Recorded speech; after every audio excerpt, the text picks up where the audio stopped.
Hello, Aries. Valentine's Day is almost here, so I thought we would do a love tarot reading to see what kind of energies you are expecting leading up to Valentine's Day. The Eight of Wands is out here right off the bat. The Page of Swords in the reversal is out here, and the Emperor in the reversal. These are kind of interesting energies to get. I'm going to break this apart using the information, or understanding rather, for those of you who are in a relationship, but also for those of you who are out of a relationship. Right before I do, though, I might have to pause this video and go deal with my children who are seemingly having an issue downstairs. You won't even know that I am gone. Now I'm back. All right, to get right into it, these are very unique dynamics. First off, starting with the Eight of Wands position. Traditionally, the Eight of Wands is an energy where we would want communication to come in swiftly, effectively, appropriately, good communication. The kind of communication that would hit the bullseye. But in the reversal position, the Eight of Wands insinuates that something falls short, that there will be unfortunate communication, poor communication, or sometimes none. It's like trying to hit a bullseye with these arrows, but the bullseye isn't hit when it's in the reversal. This could be something that you're already aware of. You could already be in a state where communication is not coming in effectively. For those of you who are in a relationship, that might serve as some very uncomfortable energy happening around the home where people are not communicating well at all. For those of you who are already separated from someone, then it is likely that there is a spying or creeping energy going on because the Page of Swords is here. And we'll talk about that in a moment. But it does insinuate, again, a lack of communication. I'm going to see if this continues, this energy, if it continues right up to Valentine's Day. And we'll kind of add a little bit of an extra here. And will your person contact you or step up with the communication energy kind of dynamic?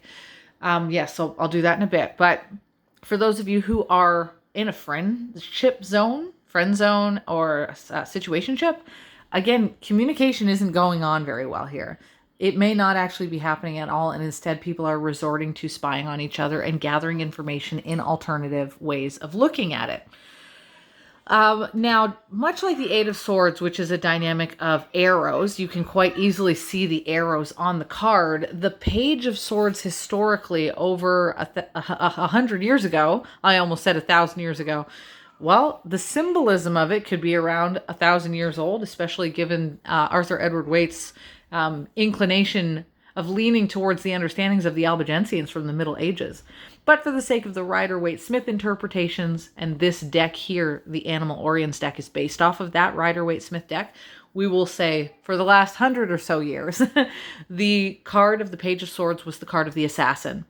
That is not to say that somebody is going to assassinate you. It is just the depiction of why a page was originally carrying the sword on the image of the Page of Swords. Now, in a modern tarot understanding, we look at it as a youth or a child, but historically, he was a little older than a youth. He wasn't a full-blown adult. He wasn't fully developed into adolescence, but he was the character that a king would use to go and gather information before an assassination happened. Not a lot of people talk about the wickedly intricate and cool historical concept of that Page of Swords as the gathering energy of an assassin. But because it is connected to somebody who would gather information and spy prior to a king having to go into battle with his Knight of Swords and then the military leader of the King of Swords, because remember, the page comes first, then the knight, then the king. These are battle energies with the sentiment of the swords. Because the Page of Swords is in that lineup, and because he was associated to gathering information in the modern world, that translates to gathering information online, gathering information from friends, and this is why the Page of Swords is one of the biggest spy cards you can get, and it is sitting right here in this reading. Give me one moment here. I have the request to make a Lego tool. I'll be right back. Okay, I've done my mummy duties. Let's get back to this. That interesting energy of the Page of Swords is also being connected to the Emperor card. And I think I might show you the energy of the Emperor card in a moment here by showing you the original Rider-Waite-Smith deck, because the story of the Emperor I always find so fascinating. I've got him here. So here is your emperor, right? The original traditional Rider-Waite-Smith deck. And if you think of an emperor, he runs an empire, or at least he wants to. In order to run an empire, underneath him, you have to have the kingdoms. So you have the different kings underneath, right? Like the King of Wands, the King of Swords. I'll put a couple of them out here. The King of Pentacles. But what is it that you notice about the emperor? And this is going to tie into why you have the emperor card showing up. You see, the emperor historically is wearing the garment of one of the kings. Is it the grapevine garment of the King of Pentacles? No. Is it the blue garment or of the King of Cups or the King of Swords? No. It is the red garment of the King of Wands, a very specific energy.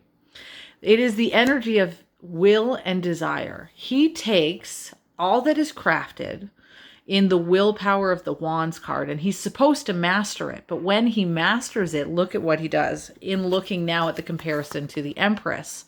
Remember, when you read tarot, you don't just get to read it from a historical perspective the way that I always do and add a little bit of biology and psychology. The cards themselves tell a story. You see, the Empress, who is numbered to come first in power before him, she's got his garment. Underneath him, she takes what's his and she makes it proverbially her bitch. Like, she takes what he has created and she sits on it as her own throne. And around him is all of the rocky, barren lands because his empire that he has built is nothing without the Empress. She's got the abundance surrounding her. That's why she looks at you and he looks at the power that she has. So you have this person as an example who has put himself in a position of trying to achieve something in his life. In the reversal, he has tried to build his life up. He, she, whoever it is. But what they've got is barren. All of the willpower in the world, all of the empire in the world, all of the steps that they took, all of the searching and all of the backwards communications. And in the end, they have come to the realization that they don't have the power, that their barren lands and their empire doesn't sustain itself without the other person. The problem is in the reversal position, the emperor still has a controlling dynamic to them. They have a control problem, and it shows up in an over-controlling energy. So with this particular person, they have to break through that ability to control things. But what is it that causes all of the control? Again, looking at the original Rider-Waite-Smith, it's the fear. It's the fear. That's what control is always about. It's a fear of letting go. It's a fear of failure. Most specifically, the fear of failing that gets in the way and causes someone to want to spy first, causes somebody's communication to be abrupt, and they have to, as the emperor, face those avenues of themselves and ask themselves, am I afraid of failure?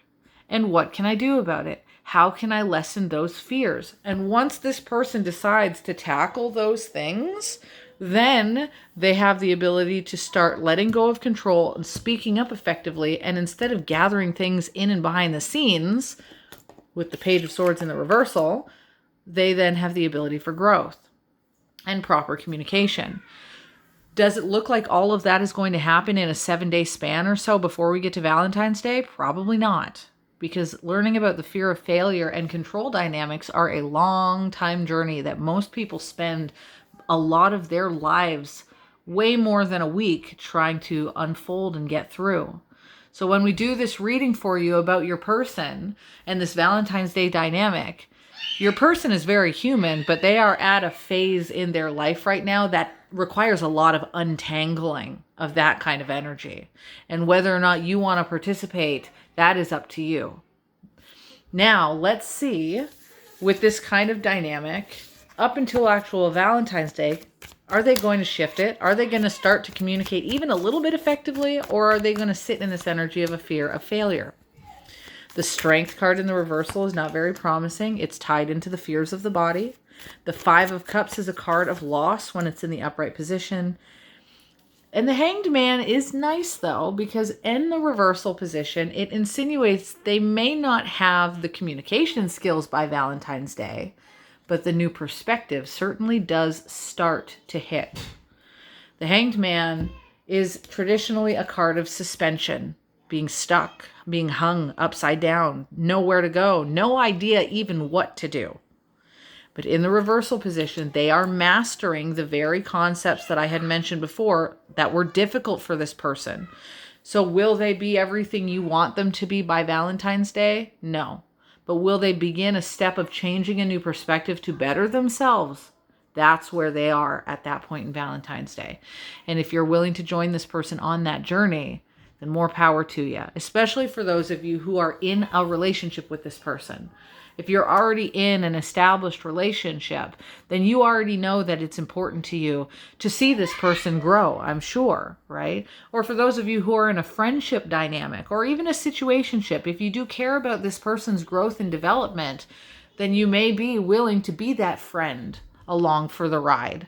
But again, this is a lengthy journey. Even with the Strength card, historically, this was about the carnal body. Somebody being way too attached to the way their body deals with things, like over sexual activity, too much focus on eating, too much focus on substances.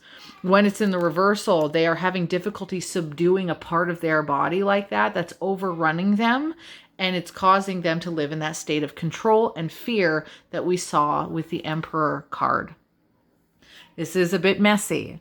It's not the worst in the world. It's not the Devil card and the Heartbreak card, but from your end, it would require a lot of patience because the dynamic of their fears are not going to be undone by Valentine's Day. They have a lot of growth to go. That leaves your energy up to your own self of what you want to do while this person is growing. I would say the most valuable thing to do is to grow for your own self and allow for the universe to unfold the rest of it. Make sure you take care of you while this person has to take care of themselves. I will leave you off with that, Aries. If you are interested in a private reading, feel free to let me know because we do have a Valentine's Day sale going on right now that I just started about 48 hours ago. So that's nice to see. Any 3 questions that you have, even if it's not love, it can be for career or pregnancy or travel. Any 3 questions is $20 right now up until Valentine's Day. So if you catch this video before that time, then you might want to take advantage of that. But if not, I do have more love readings already up, fully created, full length, free love readings on TikTok right now. So you can check that out too if you're interested. I will talk to you guys later. Thank you for joining me, and ciao for now.